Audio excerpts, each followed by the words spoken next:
Justice Department to help overturn the election.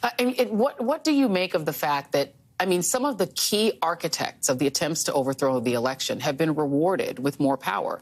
The current Speaker of the House was one of the main people, if not the main person, pushing the big lie, trying to get people to sign on to overthrow the election. Scott Perry, who sought a pardon, according to Cassidy Hutchinson. None of these people have paid a price. The people who've paid a price are people like Liz Cheney, who's out of power and out of office. Well, sadly, that's exactly right. And indeed, when you look at the effort to replace McCarthy, Thomas Emmer, who was eminently qualified, was essentially disqualified because he wasn't a proponent of the big lie. And what we found out in that speakership fight was the prerequisite to being the leader of the Republican Party in Congress is you must be willing to lie for Donald Trump. Yeah. You must be willing to undermine our democracy. If you're not qualified to run this conference.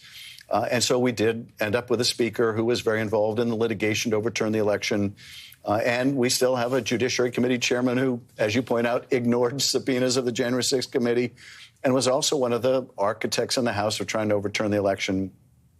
The only ones who did pay a political price were Liz Cheney, Adam Kinzinger, those that lived up to their oath of office. And I think history will reflect very well on them.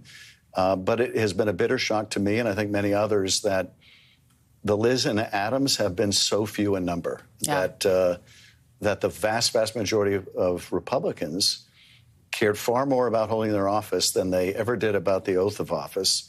Or anything else. I love that you presume that history will still be legal to tell. So I'm going to hold on to that hope.